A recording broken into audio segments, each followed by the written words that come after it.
అర్చనా అర్చనా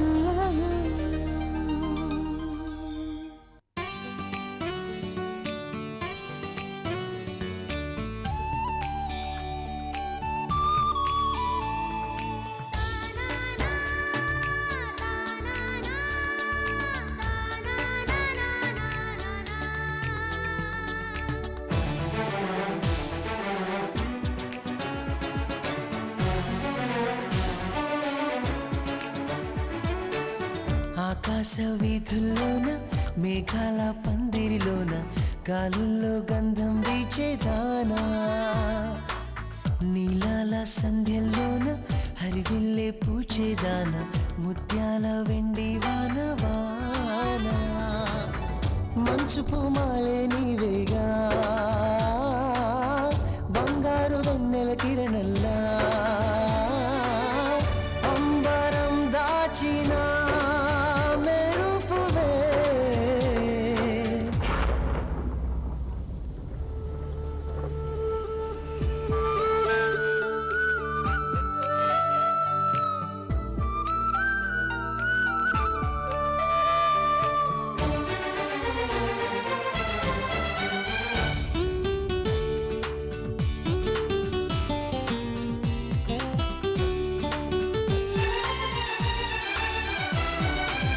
ప్రేమంతా త్యాగం చేసి బంధాల బరువే మోసి తోడు బాసేవులే కళ్యాణ తిలకంతోటి కలలన్నీ కళ్ళలు చేసి ఓడిపోలేదులే ఓ మూగ మనసా నీ ఆత్మఘోష అణువణువులోనా దర్శమా వేదన మరచి మౌనంగానే వేకువ తలుపులు వెదికేవా ఆరని ఆశయ దాహం తీరక తీరం ఏదో తెలిసేనా ఆకాశ వీధుల్లోన మేఘాల పందిరిలోన గాలుల్లో గంధం వీచేదానా నీలాల సంధ్యల్లోన హరివిల్లే పూచేదాన ముత్యాల వెండి వాన వాన మంచు పూమాలే నీవేగా బంగారు వెన్నెల కిరణల్లా అంబరం దాచిన మెరుపువే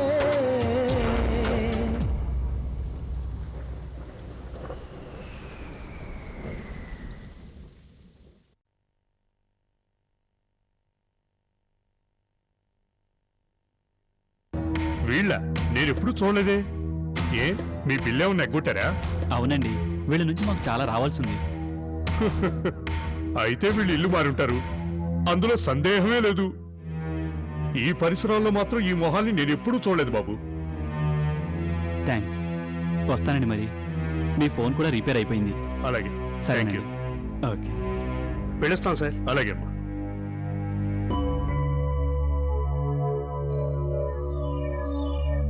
నిజంగానే ఇవి ప్లేసులు మార్చే మొహాలే.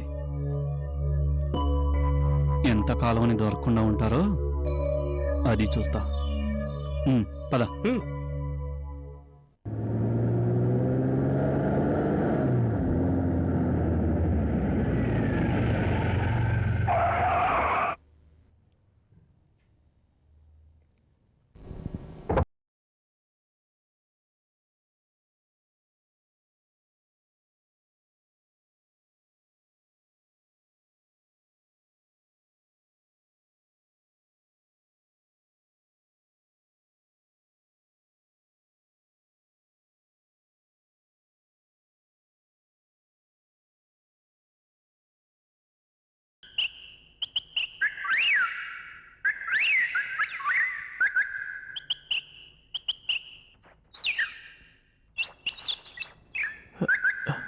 బాబు, ఒక్క నిమిషం.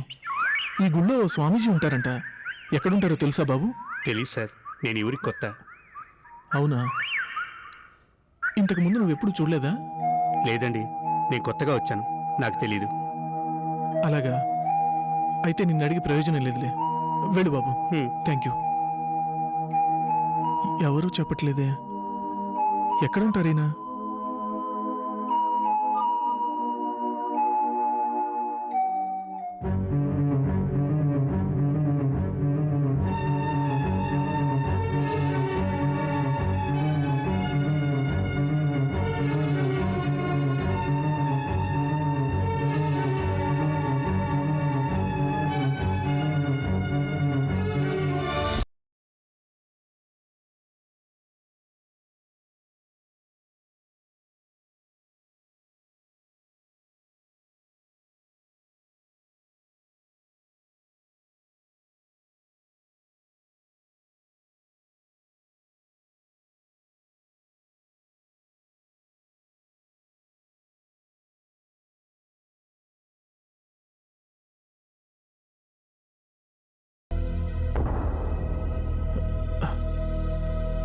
షిట్, వాడింకా ఇక్కడే ఉంటాడనుకోవడం నాదే బుద్ధి తక్కువ. తప్పించుకు పారిపోయిన దొంగ స్థావరం మార్చకుండా ఎలా ఉంటాడు?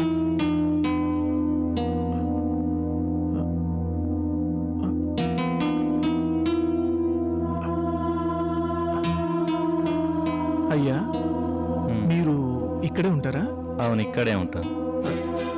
మరేం లేదు, ఇదే గుడిలో ఎవరో ఒక స్వామీజీ ఉంటారని తెలిస్తేను. ఆ స్వామీజీనా? వారు మొన్ననే ఊరెళ్ళారని తెలిసింది బాబు. 2 రోజుల నుంచి కనిపించట్లేదు బాబు. కనిపించడం లేదా? అంటే ఇదేదో ప్రీ ప్లాన్డ్గా జరిగిన మిస్సింగే. అంత అవసరం ఎవరికుంటుందబ్బా?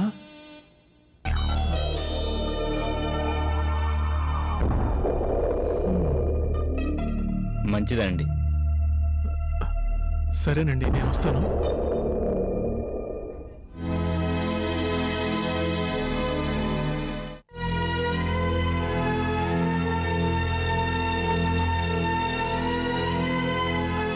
అంత అవసరం ఎవరికుంటుందబ్బా?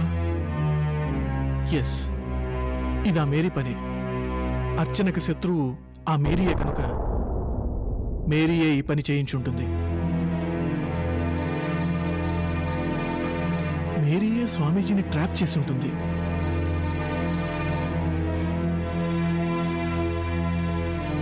హలో డాక్టర్ గారు, తమరేంటి మాకంటే ముందు స్వామీజీ కోసం వెతుకుతున్నట్టున్నారు? ఈ మధ్య కాలంలో ఇదొక ఫ్యాషన్ అయిపోయిందిలేండి. ప్రైవేట్ డిటెక్టివ్ లాగా ప్రైవేట్ సర్చింగ్. అవును, మీ డిపార్ట్మెంట్ మీద నమ్మకం లేనప్పుడు యాజ్ ఎ సిటిజన్ మా డ్యూటీ మేము చేయాలి కదా. మా మీద నమ్మకం ఉంచకపోవడం మీ తప్పు. మీరు జస్ట్ ఫోన్లో కంప్లైంట్ చేశారో లేదో, మా డ్యూటీ మేము చేసుకుపోతున్నాం.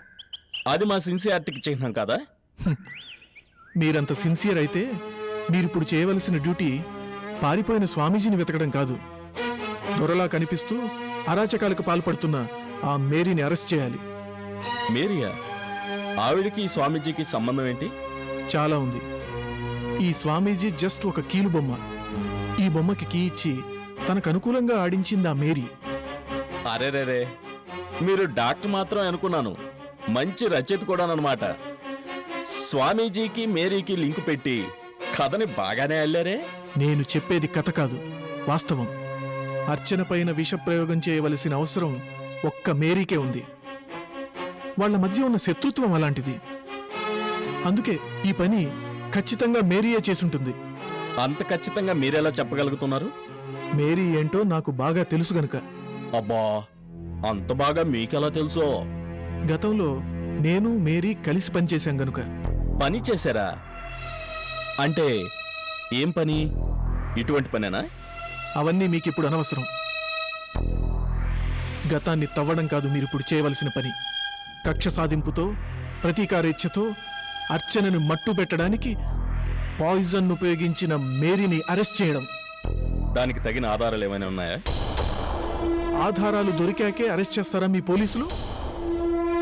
అనుమానం రాగానే అరెస్ట్ చేసి ఆధారాల కోసం దోషిని ఇంట్రాగేట్ చేయడం, సాక్ష్యాలను పట్టుకోవడం మీరు మీ డిపార్ట్మెంటు విధిగా చేస్తున్న పనే కదా. పర్వాలేదే, మా డిపార్ట్మెంట్ గురించి బాగానే స్టడీ చేశారు. ఇంకే థీసిస్ సబ్మిట్ చేసి పిహెచ్డి కంప్లీట్ చేయండి, డాక్టరేట్ కూడా వచ్చేస్తుంది. మీరిలా వెటకారంగా మాట్లాడతారని నాకు ముందే తెలుసు. అందుకే నా ఏర్పాట్లేవో నేనే చేసుకోవడానికి రెడీ అవుతున్నాను. ఏంటో ఆ ఏర్పాట్లు? కంచే చేను మేస్తే గొడ్డలికి పని చెప్పక తప్పదు. ఒక స్టేషన్ అధికారి అధికార దుర్వినియోగానికి పాల్పడితే మేం డిఐజీని, ఐజీని ఆశ్రయిస్తాం. అప్పుడు న్యాయం జరగక మానదు. మీ పని మీరు సవ్యంగా చేయక తప్పదు. వస్తా.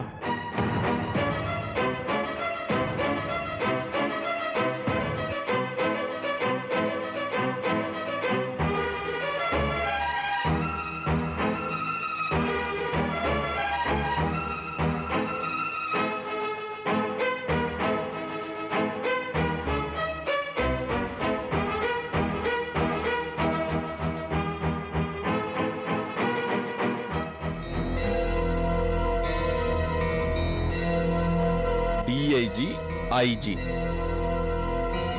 మీరు అంత పని చేయగల సమర్థులే, కానీ నా సమర్థత మీకు తెలియదు. దొంగ దొరుకుతాడు కానీ దొరలాంటి దొంగ ఎప్పటికీ దొరకడు డాక్టర్ దినేష్.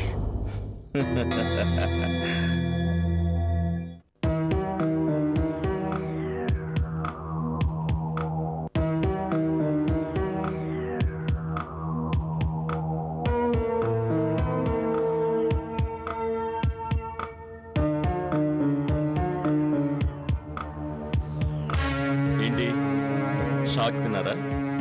ఈ స్వామీజీలు వగేరేలు ఎప్పటికైనా మాకు తెలియకుండా పోతాయనుకున్నారా? నేనే ఒక స్వామీజీని సృష్టించానని ఎవరన్నారు? ఫిర్యాదుదారుడు ఉమ్, అంటే కంప్లైంట్ ఇచ్చిన వాడు అని దాని అర్థం. 1,00,000 మంది 1,00,000 కంప్లైంట్లు ఇస్తుంటారు. అవన్నీ నిజమని మీరు నమ్ముతారా? తప్పకుండా. నమ్మకపోతే మా డ్యూటీ మేం చేయలేం కదా. నమ్మకపోయినా నమ్మినట్లు నడుచుకుంటేనే నిజ నిజాలు బయటపడతాయి. అయినా నమ్మగలిగిన నిజం కళ్ళెదుట కనిపిస్తూ ఉంటే ఇంకా నమ్మకుండా ఎలా ఉండమంటారు? ఏంటి మీకు కనిపిస్తున్న ఆ నిజం? అచ్చన విష ప్రయోగానికి గురైందన్న నిజం. అది నేనే చేయించానని గ్యారంటీ ఏంటి? దానికి రుజువేంటి? రుజువులు, సాక్ష్యాలు, ఆధారాలు ఇవి మా డిపార్ట్మెంట్లో ఉదయం లేచిన దగ్గర నుంచి వినే మాటలే. కానీ వాటిని ఎలా సేకరించాలో, సేకరించలేనప్పుడు ఎలా సృష్టించాలో మాకు బాగా తెలుసు. ఓహో, అంటే నువ్విప్పుడు నాతో కయ్యానికి కాలు దువ్వడానికి వచ్చావా? బియ్యం అందుకుంటే కయ్యం కాస్త నెయ్యమై కూర్చుందంటారు పెద్దలు. మరో మాట నేను మీకు ప్రత్యేకంగా చెప్పక్కర్లేదనుకుంటా.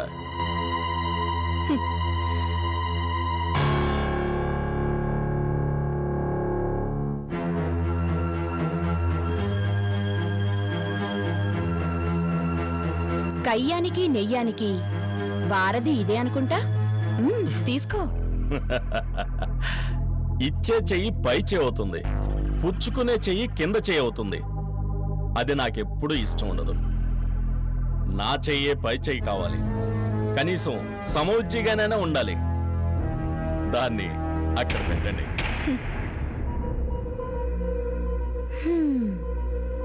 పర్వాలేదు, లంచం పుచ్చుకోవడంలోనూ బెట్టుకి మెట్టు దిగకపోవడానికి తక్కువేం లేదు. I'm sorry. ఇది లంచం కాదు, మూల్యం.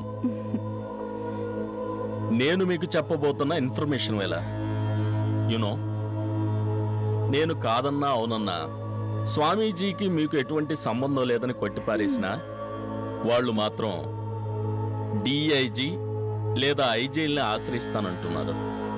అదే గనక జరిగితే నా డ్యూటీ రూటే మారవలసి వస్తుంది.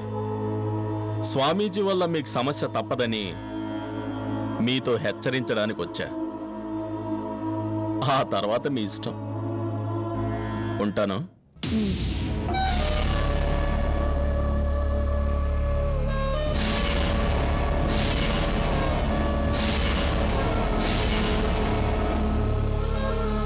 స్వామీజీ, నాకు అడ్డు అనుకున్నది ఏది, నాకు అనవసరం అనుకున్నది ఏది ఈ నేల మీద మిగలదు.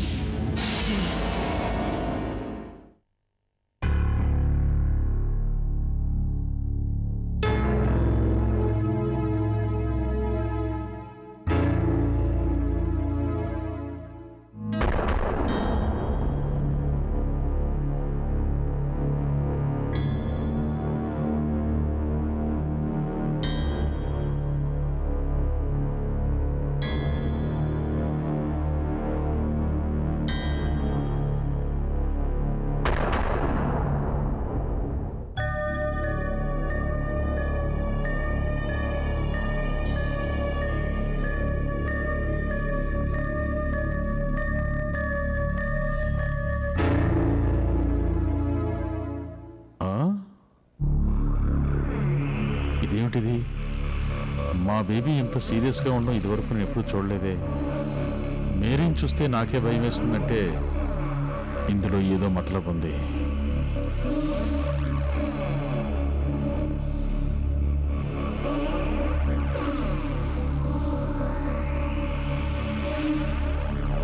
పర్పస్ అంటే ఏదో ఒక ప్రయోజనం లేని మనుషులు మనకు అవసరం అటోని. ఎంత మాత్రం అవసరం లేదు బేబీ. అవసరం లేని కలుపు మొక్కని ఏం చెయ్యాలి? పీకి అవతల పారేయాలి. అదే కలుపు మొక్క మళ్ళీ ప్రాణం పోసుకునే పరిస్థితికొస్తే ఉక్కు పాదాల కింద వేసి నలిపేయాలి. అంతేకాదు, మనం చేస్తున్న ఈ పనికి మరో పర్పస్ కూడా జత కావాలి. మనం చేసే మర్డర్ని చూసి మనం అంటే మిగిలిన వాళ్ళు భయపడాలి. వెన్నులో చలి పుట్టి వణికిపోవాలి. కానీ బేబీ, పూర్ణిమతో ఇంకా మన పర్పస్ పూర్తి కాలేదు కదా. పూర్ణిమ దానికింకా కాలం చెల్లలేదు. ఇప్పుడు మనం కాటికి పంపించేది మరొకరిని. మరొకరా?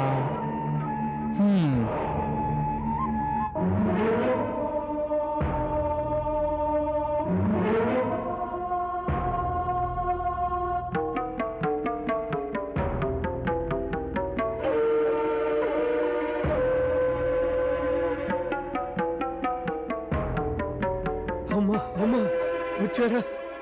నేను ఇక వెళ్ళిపోవచ్చా? నాకేం ప్రమాదం లేదు కదా? ఎవరికి ఎవరి వల్ల ప్రమాదం ఉండకూడదు. అదే నా పాలసీ. ముఖ్యంగా నాకు నేను ఎటువంటి ప్రమాదం కొని తెచ్చుకోను. అందుకే మిమ్మల్ని పంపించాలని, మీకు విముక్తి ప్రసాదించాలని వచ్చాను. అనుకున్నది అనుకున్నట్టుగా అనుకున్న వెంటనే అమలు చేయటం మా బేబీ హాబీ. అందుకు ఎంత మాత్రం సందేహం లేదు స్వామీజీ. ఏమంటావు బేబీ?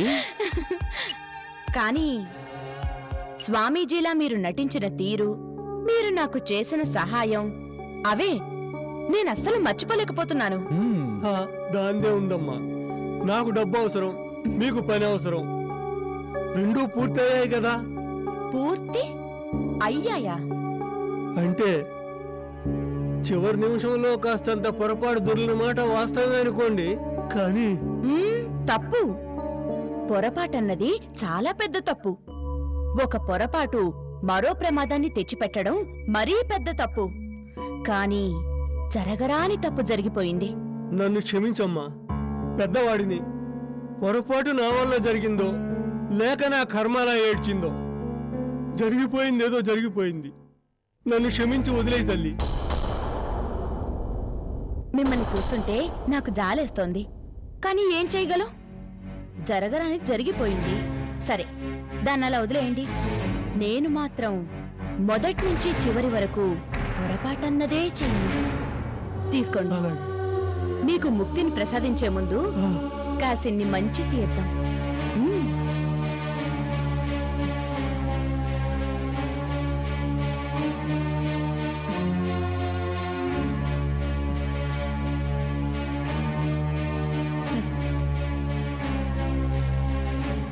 ఇక చాలమ్మా, నన్ను పంపే. Tony, yes baby. ఏంటి బేబీ? స్వామీజీ తొందరపడుతున్నాడు. ఆలస్యం ఎందుకు? పాపం, అతని కోరికని తీర్చు. Okay baby.